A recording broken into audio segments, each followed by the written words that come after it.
Welcome to Edification Ministries. This video is an excerpt from one of our live online study and Q&A sessions, where participants ask questions in real time and our speaker shares his understanding based on careful study of the source material. We hope you find this information to growing together through thoughtful discussion. చెట్టు అనేది అక్రమమైనది అని మనం చూస్తున్నాం ఇప్పుడు. మరి దాంట్లో కూడా ఇప్పుడు భక్తి పరులు అనే వాళ్ళు ఉన్నారు. తర్వాత ఇప్పుడు సంస్థ అనేది మనం చూసినప్పుడు కూడా ఒక దైవజనుడి యొక్క విధి విధానాలు, లేకపోతే దేవుడు ఆయనకు బయలుపరిచినటువంటివి, అంటే ఇప్పుడు దాంట్లో ఎలక్షన్స్ కౌన్సిల్ అవన్నీ వాక్యం సమర్థించదు.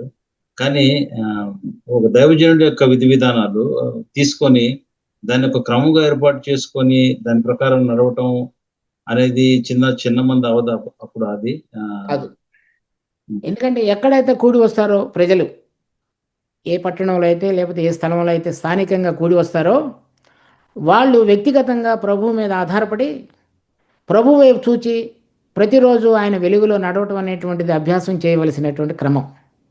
అలా కాకుండా దూరంగా ఉన్నటువంటి ఒక వ్యక్తి ఆధారంగా జీవించడం అనేటువంటిది వాక్యం సమర్థించదు. అది అపోస్తలులు ప్రవక్తల యొక్క బోధ ద్వారా మనకి ఇవ్వబడింది ఆ వాక్యం.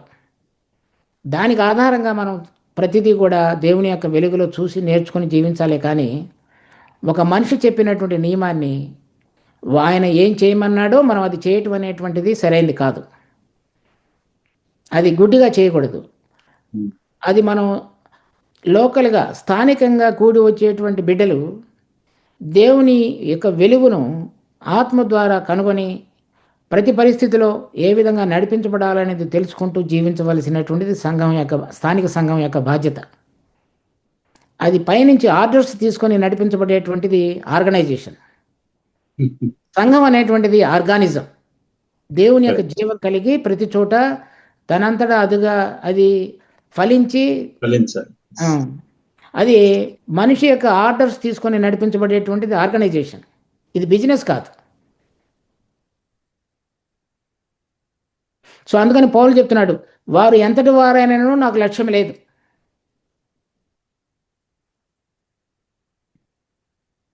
ఎప్పుడైతే ఒక మనిషి చెప్పినటువంటి దాన్ని మనం గుడ్డిగా నమ్మి వెంబడిస్తామో అప్పుడు మనిషి స్వతహాగా దేవుని వైపు చూచి నేను నడవాలనేటువంటి దాన్ని కోల్పోతాడు. అప్పుడే మన డౌన్ఫాల్ ప్రారంభం అవుతుంది. అదే నష్టం.